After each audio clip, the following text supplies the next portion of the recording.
Well, go on, traders. Yeah, the traders here again. So, just giving you a quick update here in terms of what I think will happen with Mullen today, Friday, the 27th.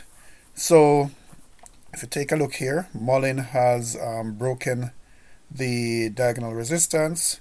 It has pushed up over that diagonal resistance. It has pushed up over the horizontal resistance at 31. It has come back down. So we are looking that this new level would be a new support for Mullen, and we are watching to see if it will hold this support. So let's take a look and see what's going on with Yahoo Finance. So on Yahoo Finance, it shows that Mullen had came down around 9%, pre-market another 0.5%, and market cap yesterday was 590 million. Now it's 540 million. So we lost about 50 million in terms of market cap. The volume that came in was a little bit higher than average, 230 compared to 218. So volume is still around average, but we have gotten a little bit of sell-off on the stock itself. So let's take a look at the similar stocks compared to Mullen. So in terms of Lucid, pushed up around 1.5%. Neo went up 5%, and GoEV 5% down. Rivian 2% down. So I would say, well, Mullen gave us what, 18% a couple days ago. So this is really just a pullback onto the support. All right, so let's take a look at what's going on with the options. So at this time of the day, it's almost market open. So the option calls usually default to 0.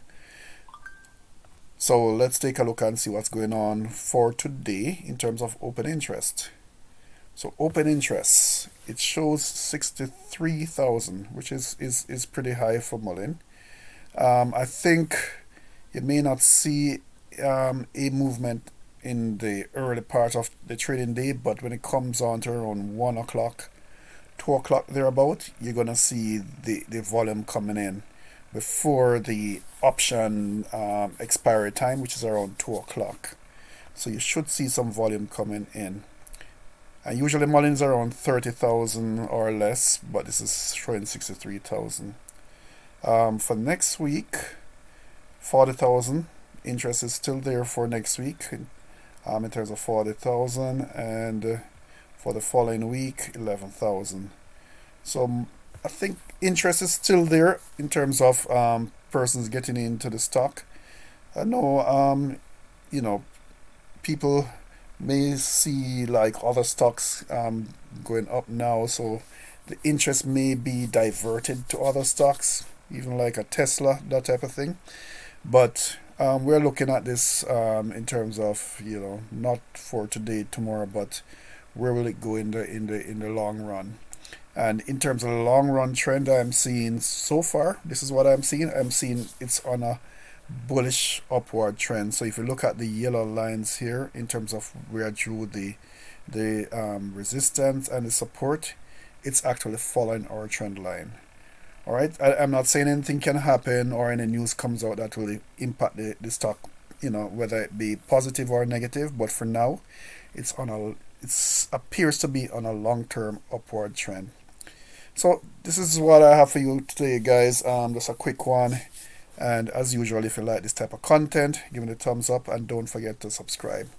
All right, so have a good weekend, and we will be back on track come next week for the next trading week, guys. So take care.